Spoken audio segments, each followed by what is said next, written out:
Hello and welcome to the Let's Talk Azure podcast with your host Sam Foote. And Anne Armstrong. If you're new here, we're a pair of Azure and Microsoft 365 focused IT security professionals. It's episode 24 of season 6. Alan and I had a discussion around the new releases in September. Here are a few things that we covered. Key Microsoft Entra, Intune and Defender XDR features, updates and announcements. Azure changes, new features and retirements. We've noticed that a large number of you aren't subscribed. If you do enjoy our podcast, please do consider subscribing. It would mean a lot to us for you to show your support to the show. It's a really great episode, so let's get started. Hey Alan, how are you this week? Hey Sam, not doing too bad. How are you? Yeah, I'm pretty good, thank you. Pretty good. Anything new in your world since the last time we spoke? I don't think it's too much. I think Jaguar Land Rover are finally starting production now, aren't they? Or soon, since their cyber attack. Yeah, it's it just seems to be a almost daily occurrence now, doesn't it? Of mass disruption to some sort of UK retail or manufacturing, large company. I don't really know any detail. Do you know anything specific on it? I haven't really seen much. I know. The only thing I know is they had to shut down they shut down all production for the last 2 weeks. I think is it 2 weeks, maybe a bit longer. And they're just concerned about their supply chain, not from a security perspective, but from a parts and things like that. Because they're not they're not consuming. Yeah, a colleague of mine was at a conference. I think it was either today or yesterday, and there was somebody asking a question. Somebody was presenting, and somebody asked a question from the crowd who worked for a supplier of Jaguar Land Rover. It said it basically crippled their business because, they were part of their supply chain, and they just went, well, we can't produce anything anymore. Well, not anymore, but for a specific time period. And you think you don't really realize how much, how much of their supply chain isn't theirs. Well, I suppose it's a supply chain. That's why it's called a supply chain. But do you see what I mean? Like how many vendors they must have? Well, it's that, but it's also those vendors maybe only have one or two customers, isn't it? Yeah. They are solely dependent, or and then nearly solely dependent. Yeah, and that's what I saw. That's the first thing I thought when I heard about that is that, people do say when you run a business, you need to think about like who is your biggest customer and what effect they would have on your business if they weren't around, and that's probably been tested quite, But I assume that I know Jaguar Land Rover are a big company, but they've probably got some pretty small vendors because they do shift out a lot of cars, but they're pretty high end luxury, aren't they? So I don't know what their unit figures are, but I can imagine there must be, some pretty small suppliers in their supply chain, Yeah, and I think the stats were that they're churning out 1,000 cars a day. Oh wow, that many? Okay, wow, yeah. I'm sure I read something on the BBC. I probably got that wrong, but I'm sure it was something like that. Between all of the all the sub brands, the sites and stuff. Yeah. Yeah. Okay. Yeah. So. Yeah, not good. Well, it's just, I don't know. You've just got to be prepared as you can, as much as you can, right? You don't know anything technically about the attack, do you? I haven't seen anything. I think they've kept it under wraps. I thought I heard something around it was a supply. It was one of their suppliers. Okay, right. Potentially. I think that's what someone has suggested. But yeah, I don't think it's confirmed or anything like that yet. Yeah. Yeah, we did an event a few weeks ago, like a simulated cyber attack, threat scenario thing. And then it was that exact scenario of, your somebody in your supply chain being ransomwared, basically. But you didn't know that at the time because the incident was, unfolding. And it's they just kept asking questions about when would you cut the cord, basically. Do you know what I mean? This supplier was a SaaS supplier, so it wasn't it wasn't I don't know, some sort of like physical integration or anything like that. But it was really interesting to see the different like reaction points of what people would do in different scenarios. And you can imagine that unless you've been through something like this before, how prepared can you really be for it? Because it, like a company like Jaguar Land Rover, they must have so many different systems that are so interconnected in so many different ways to so many different suppliers. The attack surface must be immense, mustn't it? And to manage it. So yeah, must be crazy. Yeah, mad. Anyway, on more positive news, should we talk about updates to Azure M365? What have you got for us this week? Yeah, I'll run through my bits. So if we start with Defender XDR, in September, a preview. You can now investigate incidents using blast radius analysis. So advanced graph visualizations built on Microsoft Sentinel Data Lake and graph infrastructure. In effect, it generates an interactive graph showing you possible paths. In effect, the blast radius for that user, or users, or devices, etc. So that's good to start to bring in. I think there was always something around blast radius in XDR, but it's just bringing in the Sentinel data as well now and the data lake. So it's really good to start bringing all of it into one place. Moving on into Defender for Office 365, near real-time URL protection in Teams. So no malicious URLs in Teams are delivered with a warning. Messages found to contain malicious URLs up to 48 hours after delivery also receive a warning. So if something gets weaponized later, you also get that warning as well. Oh, that's cool. Yeah, like that.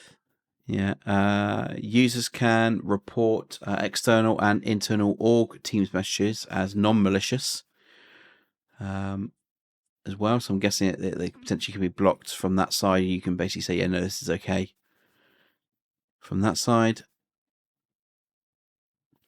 That was it for Defender for Office. Not too many things, because I think Ignite's on the horizon, so it's all being geared up probably for this month or close to next month.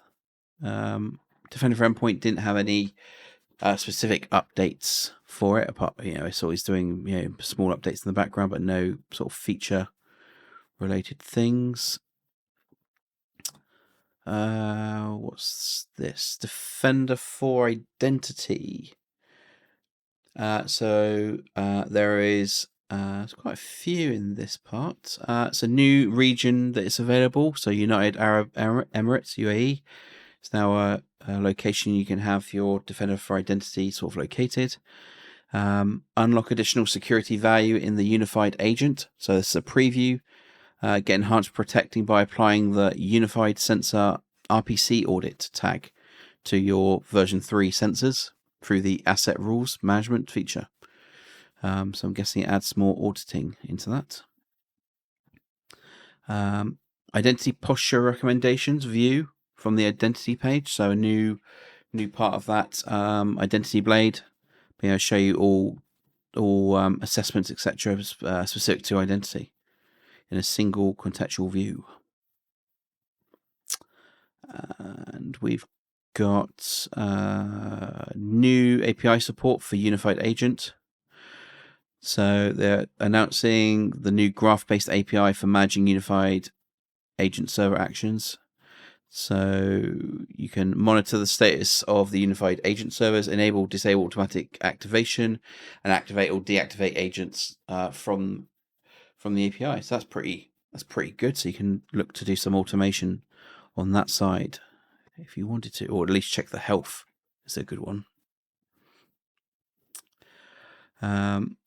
There is updates to, and make sure I'm still in the same place. Yep. Update to multiple detections to reduce noise and improve alert accuracy. So a lot of the detections being updated to reduce noise and improve accuracy. This includes suspicious communication over DNS, suspected net logon privilege elevation attempt, honey token authentication activity, remote code execution attempt over DNS, suspicious password reset by Microsoft Entra Connect account, data exfiltration over SMB, suspected skeleton key attack, suspicious modification of resource-based constrained delegation by a machine account. Oh, that's a mouthful. And remote code execution attempt. So there's quite a few of the sort of detections being updated there. In preview, a new unified connector is now available for Defender for Identity. So it's the first one, I think, from this side. And this is for Okta single sign-on. So in effect, it's bringing in, as it would, Entra, in effect, bringing Okta as a data source into Defender for Identity to do its user behavior analytics and detections there. So that's in preview. So quite a bit on identity. Next is Defender for Cloud Apps. So real-time protection during agent runtime for Microsoft Copilot Studio AI agents. So being able to automatically block the agent's response during real time if suspected suspicious behavior like prompt injection attacks is detected, and notifying security teams with a detailed alert in Defender. So I think that's quite good to see that. That's it for Defender for Cloud Apps. No, hang on. Am I looking at the right thing? Yep. That's that one. Microsoft Sentinel. So we've got there's a bit around its general, being evolved into a SIEM and platform now as it's moving into the XDR portal. One big announcement, which is in September, is that the Sentinel data slate is now generally available. So it's now come out of preview. Now it's available. So that's a good one, and as well as that, they've now moved into preview the Microsoft Security Graph. So this is a visualized view of the data as part of the instance. So you can, when you're investigating, like you can today with the graphs that are in the instance, it's now a more enhanced one with the Sentinel data for it. So again, continuing that merge into the unified platform. We've also got Microsoft Sentinel Model Context Protocol MCP server in preview. So a hosted interface for building intelligent agents using natural language.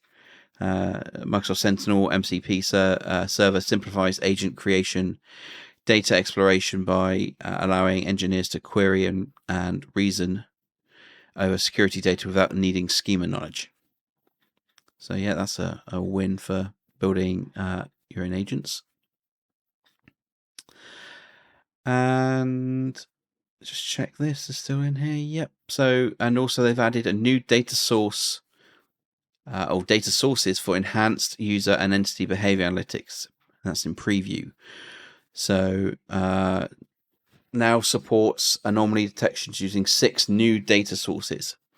So under Microsoft authentication sources, this includes Defender XDR, device logon events, Microsoft Entra managed identity sign-ins, Microsoft Entra ID service principal sign-ins from that side. And then we've got third-party cloud, and this is AWS CloudTrail login events, GCP audit logs, failed IAM access events, and Okta MFA and authentication security changes events. So adding into that single UEBA sort of solution that's, I suppose, brewing in the back end of unified SecOps platform.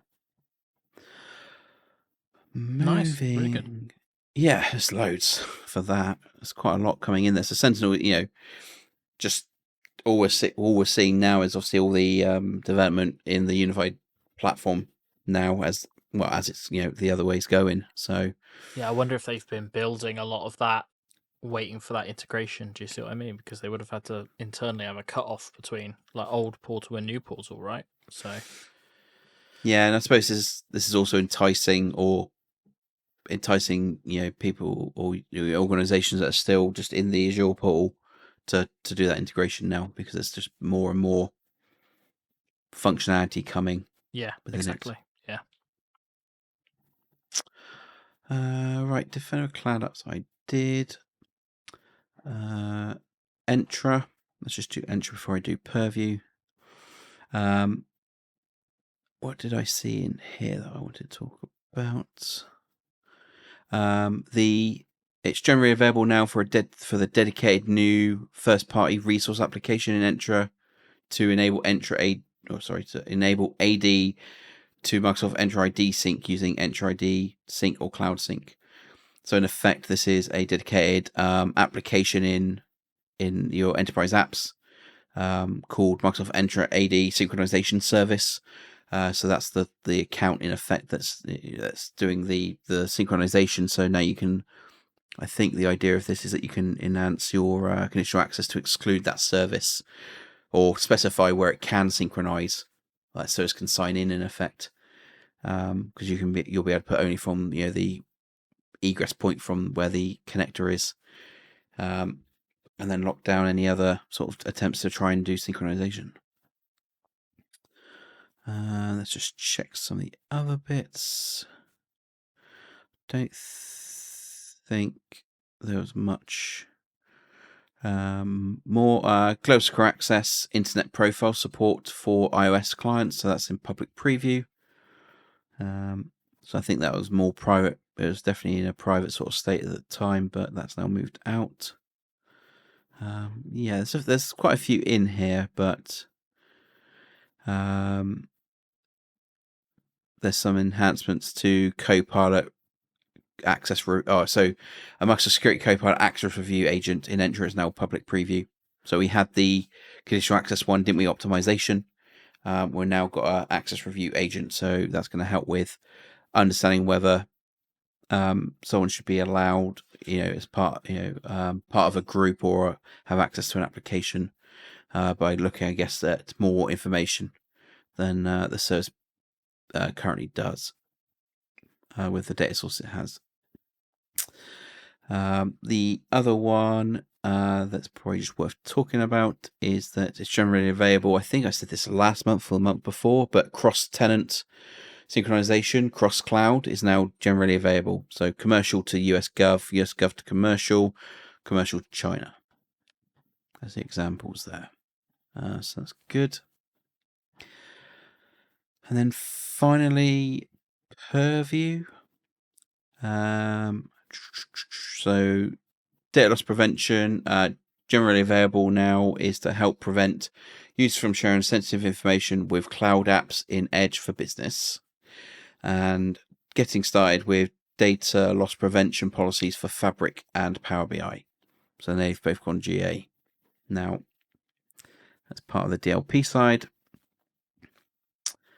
Data security investigations now there's new support for data risk graph in the investigations, to be able to visualize the correlations between impacted data, users, and their activities. So I should really take a look at that, because that seems very interesting. I think the security investigation, just not a chance to look at it yet.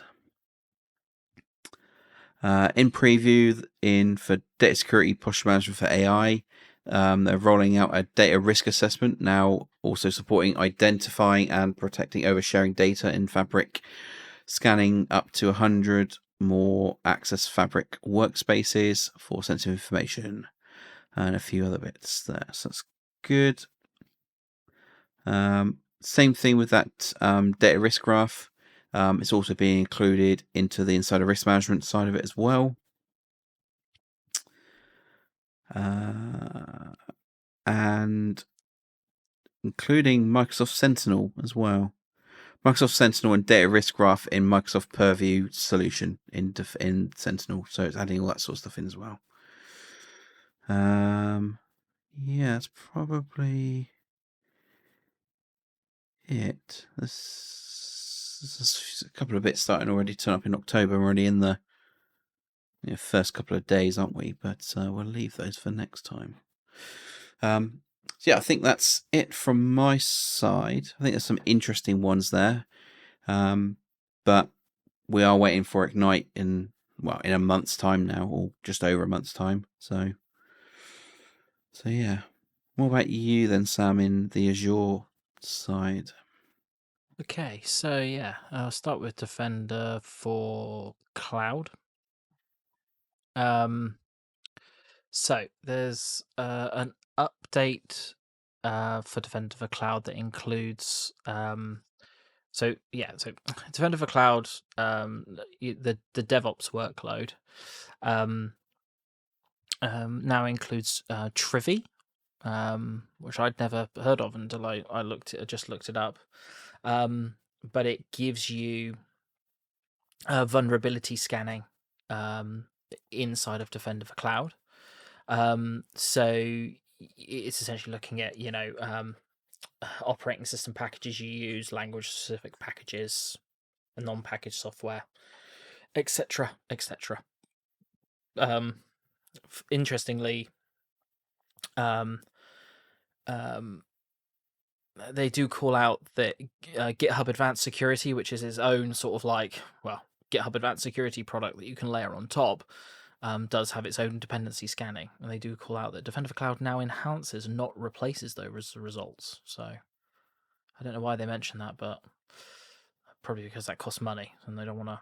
But anyway, so that's cool. So if you may get better results and more coverage with Trivia integration. Right, so now, so in Defender for Cloud, we have a new concept called exposure width for internet exposure analysis. So it shows how a resource is exposed to the public internet based on its network rules. So you essentially get more context into how that device is actually exposed onto the public internet, because it's not necessarily just a case of it's got a public IP address. So that's a cool addition. You can now add trusted IP support for internet exposure analysis. So if you do have workloads that are exposed to another internet connected, it's exposed to the internet, but it is only accessible from trusted IPs that are considered trusted. Defender for Cloud now won't generate attack paths for those trusted IP address ranges. So you can build that relationship between those IP addresses essentially. There are now new refined attack paths. So essentially to cut through noise, to give you more realistic scenarios, to really highlight how attack paths could be leveraged by a threat actor, to reach your actual business critical targets. So they've done a bunch of refinements there. There's a dedicated blog post on it. So if you do use attack paths, go and check it out, and hopefully you're going to get a better experience through that. And the last item, not example, sorry, is malware automated remediation in Defender for Storage. So what this capability does is, if a malicious blob is detected during an upload or an on-demand scan, it can now be automatically soft deleted. So this can essentially, mean that harmful content is quarantined, but whilst it is still recoverable for further and future investigation. You can toggle this automated remediation functionally on or off, depending on how you want to manage your malware detections in Defender for Storage. And that's all I've got on the Defender for Cloud side. Right. So there is so for Azure App Service, now generally available is the new Premium V4 offering. Starts from one virtual CPU core and 4 gig of memory, all the way up to 32 virtual CPU cores and 256 gigabytes of memory. Newer, faster processors, NVMe local storage, and also memory optimized versions. So basically, a hard underlying hardware refresh. Microsoft is boasting at least a 25% better price to performance compared to the previous V3 offering. And it's also got updated Windows pricing, and you can do pay-as-you-go savings of up to 24% with Windows pricing as well. So take a look and see if that's worth you jumping from V3 to V4. There is a reduction in price with Azure Ultra Disk. It's definitely in UK South. I think it's US Central and one other location. Sorry, I don't have it in my notes. But Ultra Disk is dropping. So the capacity cost isn't changing. So per gigabyte stored per month is staying the same. But to buy additional IOPS is dropping by 6. It's dropped, I think, by 60%. And also Mbps, which I assume is megabits per second, maybe. Yeah, it must be. Or megabytes per second. That is also dropped 80%. And that's right. It went from 40 cents per megabyte per second to 8 cents. So that is a big drop. So, yeah. So the estimated cost is anywhere from, overall 15 to 60% because you don't have the reduction on the base capacity. So making good savings there. I think I talked about this last time, but it might have been preview. I can't remember. But Playwright workspaces in Azure app testing have now gone generally available. I think I talked about this being in preview last month. I want to say I did, but now it's GA. So if you do use Playwright for app testing, and it brings it together into Azure load testing for a unified experience. So you can scale like massive functional and performance tests all together in a singular integrated hub in Azure Portal. So it's stitching those testing software and workloads together. A sort of final call for retirement. Azure CDN is officially being retired on December the 1st this year, 2025. So you need to migrate to Azure Front Door by that time.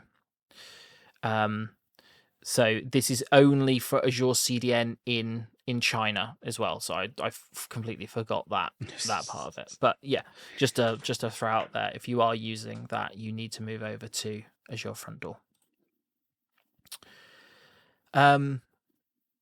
So now in public preview for Azure API Management, expanded support for Model Context Protocol in Azure API Management.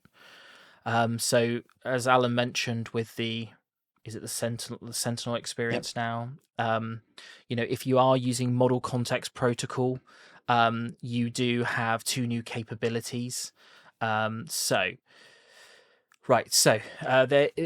available in public preview for basic V2, standard V2, and premium V2 SKUs. It enables you to expose REST APIs as MCP servers, secure them with Microsoft Entra ID, API keys or tokens, and register tools in the Azure API Center. In addition, you can now bring external MCP compliant servers, including Logic Apps, Azure Functions, LangChain, or custom runtimes under governance with API management to apply security, monitoring, and discovery. So if you are using MCP technology, look to put API management in front of it.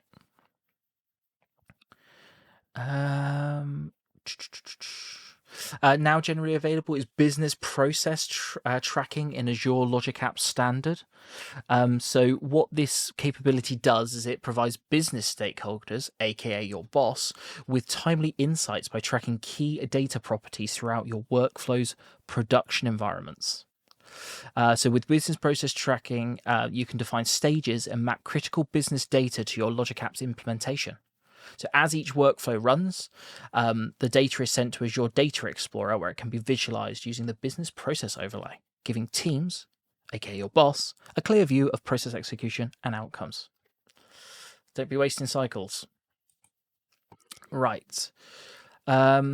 Oh, this is a cool retirement. Well, not cool, but it is cool. Operating system disks or OS disks on standard hard drives will be retired on the 8th of September 2028, which I thought was interesting. Service for OS disks running on standard hard disk drives will be retired from September 8th, 2028. So what is not effective? Standard hard disks that are non-boot volumes. So you can still use them as like storage disks. So to avoid potential service disruption in September 2028, stop using hard drive disk OS disks for new virtual machines and migrate your hard drive OS disks or standard SSDs to standard SSD or premium SSD before the retirement date. So, yeah. Yeah, I think that's a good move. Yeah, I suppose. I can't remember the last time I used a hard disk for like an OS disk. Actually, I can't remember the last time I didn't just use standard SSDs because they are more expensive, but they're not that much more expensive. There's a lot of difference, is there? I don't think so. No. So there is now a public preview for file share centric management model for Azure Files. So to simplify the experience of creating and managing file shares in Azure, Azure Files now supports a file share centric management model offered by Microsoft File Shares resource provider. File shares become top level resources in Azure and no longer require a storage account. File shares now offer independent provisioning of storage, IOPS, and throughput without competing with other file shares against shared storage account limits. They also provide granular networking and security controls and predictable flexible costs using the SSD provisioned V2 model. So that sounds cool. So decoupling Azure Files from storage accounts. Now in public preview is Azure SQL, Azure MySQL or MySQL, depending on how you say it, Self-Heal. You can now use self-healing tools to proactively resolve common server issues without opening a support case. The new self-heal feature in Azure Defender for Azure Database, for MySQL flexible server is now available in public preview. So if your server is unresponsive, stuck in a restart state, self-heal provides a one-click recovery experience directly in the portal. You can trigger it at any time, even if no alerts are shown. So it's not like you have to wait for it to be enabled and, a bugged portal to screw you. Good news. Now generally available, Azure Databox Next Gen is now generally available in additional regions. So Azure Databox Next Gen is now available in new regions, including India, Qatar, South Africa, and Korea. So, yeah. I won't go through the specs of Azure Databox again, but we've got an episode on it and it's great. Might even have 2 episodes on it by this point. Who knows? Okay, so this is probably one of the most interesting retirements. Well, the last one was no. This is probably the most interesting one. Retirement of Azure Disk Encryption. Azure Disk Encryption will be retired on September the 15th, 2028. And Microsoft recommends that you transition to encryption at host by that date. It's interesting. I did not see this one coming. This was right out of the blue today when I pulled this up. Alternative disk encryption solutions such as encryption at host and CVM OS disk encryption offer broader operating system support, improved performance, and better security. So, yeah. From now, until September the 15th, 2028, you can use Azure Disk Encryption without disruption. And from that date, they will continue to run, but will fail to unlock after reboots. Resources to aid your migration can be found in like a blog instructions to migrate and blog posts. So yeah, so they'll still run, but you can't reboot them. You've been warned. September the 15th, 2028. That could be nasty. Right. I haven't looked at the migration steps, but maybe it won't be too bad. The Linux consumption hosting plan of Azure Functions will be retired on September the 30th, 2028. You need to migrate to the Flex consumption plan. The Flex consumption plan is more flexible, faster scaling, advanced networking, blah, blah, blah. It's a new version. There will be no Linux consumption hosting plan of that, of the probably the most simplified version of Azure Functions, which was one of the first ones, I think. So, and that's it for me. I don't really have anything else. Quite a small showing, quite a few deprecations there, which are interesting. So, there's still a fair bit though, isn't there? But yeah, not like the 20 odd tabs that it usually is. So, true. Okay, what's our next episode again, Sam? Yeah, I like that you said again. So we were supposed to have an episode on all of the rest of the defenders in Defender for Cloud. I was pretty preoccupied last week, so I couldn't get a recording session in. So yeah, we're going to do, as I mentioned, everything else in Defender for Cloud that we haven't done already, just because some of those other cloud protective workloads, workload protection, they're kind of smaller in nature. Doesn't mean they're less valuable, but they're a bit more targeted in their approach. So we'll group a load of them together and do a special episode on them. Cool, yeah, that sounds good. Okay, so did you enjoy this episode? If so, please do consider leaving us a review on Apple, Spotify, or YouTube. This really helps us reach out to more people like yourselves. If you do have any specific feedback or suggestions for our episodes, we have a link in our show notes to get in contact with us. Yeah, and if you made it this far, thanks ever so much for listening, and we'll catch you on the next one. Yep, thanks all.